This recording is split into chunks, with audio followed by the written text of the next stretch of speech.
आजचा दिवस सर्वसामान्यांसाठी अगदी महत्त्वाचा आहे, कारण आज केंद्राचं बजेट जाहीर करण्यात आलेलं आहे आणि जेव्हा बजेट जाहीर होतं तेव्हा सर्वसामान्यांना जे महत्त्वाचं असतं किंवा सर्वसामान्यांच्या ज्याकडे डोळे लागलेले असतात ते म्हणजे कररचना नेमकी कशी असणार आहे आणि करामध्ये सवलत मिळणार की नाही, आमचं जे उत्पन्न आहे त्याच्यामध्ये सूट मिळणार की नाही, अशा सगळ्या अपेक्षा या सर्वसामान्यांच्या असतात आणि जे कुठलं सरकार असतं ते मध्यमवर्गीयांना कसा या सगळ्याचा फायदा होईल हे पाहत असतं। त्यामुळे यंदाच्या बजेटमध्ये सुद्धा सर्वसामान्यांसाठी, खास करून मध्यमवर्गीयांसाठी मोठी सूट ही केंद्र सरकारकडून देण्यात आलेली आहे। त्यामुळे मध्यमवर्गीयांना याचा मोठ्या प्रमाणावर फायदा होणार आहे। अर्थात तुम्ही या सगळ्या बजेटमधनं अर्थ समजावून घेतले असतील, काय स्वस्त होईल काय महाग होईल हे सुद्धा समजावून घेतलं असेल, पण तुम्ही नोकरदार असाल किंवा तुम्ही व्यावसायिक असाल तर तुम्हाला कशा पद्धतीचा कर असेल, तुम्हाला त्यातनं किती सूट असेल हे सुद्धा पाहणं महत्त्वाचं असणार आहे। आणि आजच्या बजेटमधनं एक मोठी सूट सर्वसामान्यांना, मध्यमवर्गीयांना केंद्र सरकारकडून देण्यात आलेली आहे। जे नोकरदार वर्ग आहे त्याला मोठ्या प्रमाणावर सूट देण्यात आलेली आहे। आता तुमचं वार्षिक उत्पन्न 12 लाखापर्यंत असेल तर तुम्हाला कुठलाही कर भरायचा नाहीये। 12 लाखापर्यंतचं जे उत्पन्न आहे ते करमुक्त करण्यात आलेलं आहे। आता त्याच्यानंतर कशा पद्धतीचा टॅक्स असणार आहे, टॅक्स स्लॅब्समध्ये कुठले बदल झालेले आहेत हे सगळं आपण समजावून घेऊयात। एक एक प्रकारे जाऊयात आणि कुठल्या स्लॅब्समध्ये किती टक्के तुम्हाला टॅक्स बसणार आहे हे समजावून घेऊयात। जसं मी सुरुवातीला म्हटलेलं आहे की 12 लाखापर्यंत आता तुम्हाला कुठलाही टॅक्स लागणार नाहीये, कुठलाही तुम्हाला कर भरावा लागणार नाहीये। पण 12 लाखानंतरचं उत्पन्न असेल तर कसा स्लॅब असणार आहे, तर 0 ते 4 म्हणजे 0 ते 4 लाखापर्यंत नील आहे, जे आधी सुद्धा नीलच होतं।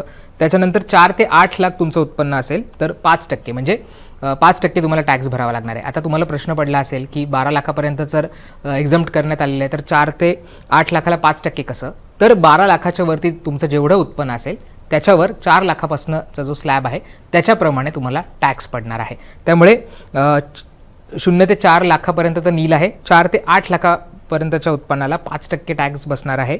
8 ते 12 लाख उत्पन्न असेल तर तुम्हाला 10% कर भरावा लागणार आहे। त्याचबरोबर पुढचं उत्पन्न जे असेल ते 12 ते 16 लाख जर उत्पन्न असेल वार्षिक तर 15% हा टॅक्स भरावा लागणार आहे।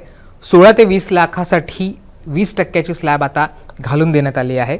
20 ते 24 लाख उत्पन्न असेल तर 25%ची स्लॅब घालून देण्यात आली आहे आणि 24 लाखांचे जर वरती उत्पन्न असेल तर 30%ची स्लॅब ही आता घालून दिलेली आहे। त्यामुळे हे नवीन कररचनेमध्ये बदल करण्यात आलेले आहेत, ज्याच्यामध्ये आपण बघतोय की 12 लाखापर्यंतच्या उत्पन्नाला कुठलाही कर हा आता केंद्र सरकारकडून लावण्यात आलेला नाही आहे। त्याचबरोबर इतर अनेक गोष्टी आहेत त्या सगळ्या यामध्ये स्वस्त करण्यात आलेल्या आहे आणि त्याचा सुद्धा फायदा हा सर्वसामान्यांना मोठ्या प्रमाणावर होणार आहे। तर आपण जर बघितलं तर अगदी इलेक्ट्रॉनिक वाहनं जी आहेत ती सुद्धा स्वस्त केली जाणार आहेत। आपण बघतो की ईव्हीचा प्रसार हा मोठ्या प्रमाणावर होतो आणि केंद्र सरकारकडनं पण सुद्धा प्रयत्न आहे की जास्तीत जास्त इलेक्ट्रॉनिक व्हेकल्स असतील ही रस्त्यावर यावे आणि ज्याद्वारे प्रदूषणाला आळा बसणार आहे। चमड्याद्वारे तयार होणारे जे वस्तू आहेत त्या सुद्धा या सगळ्या बजेटमध्ये स्वस्त होणार आहेत।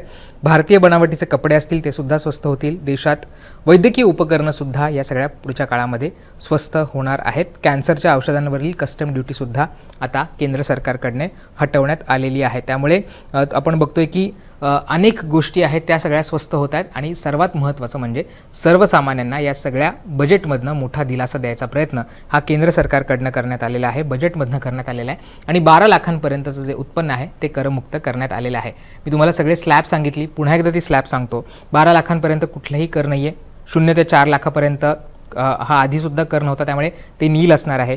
12 लाखाच्या वरती तुमचं जसं उत्पन्न असेल त्याप्रमाणे स्लॅब्स वाईज तुम्हाला 4 लाखांच्या पुढे हा टॅक्स बसणार आहे। म्हणजे 0 ते 4 लाख नील, 4 ते 8 लाख 5%, 8 ते 12 लाखासाठी 10%, 12 ते 16 लाखासाठी 15%, 16 ते 20 लाखासाठी 20%, 20 ते 24 लाखासाठी 25% आणि 24 लाखांच्या वर 30% टॅक्स तुम्हाला या सगळ्या पुढच्या काळामध्ये भरावा लागणार आहे। त्यामुळे ह्या सगळ्या स्लॅब्स होत्या आणि याच्यामधलं एक्झम्पशन आहे ते सुद्धा मी तुमच्यापर्यंत सांगण्याचा प्रयत्न केलेला आहे। तुम्हाला या सगळ्या टॅक्स स्लॅब्सबद्दल काय वाटतं, ज्या गोष्टी स्वस्त झालेल्या आहेत त्याच्याबद्दल काय वाटतं आणि 12 लाखांपर्यंतचे उत्पन्न करमुक्त करण्याचा केंद्र सरकारच्या निर्णयाबद्दल तुम्हाला काय वाटतं हे आम्हाला कमेंट करून सांगायला विसरू नका।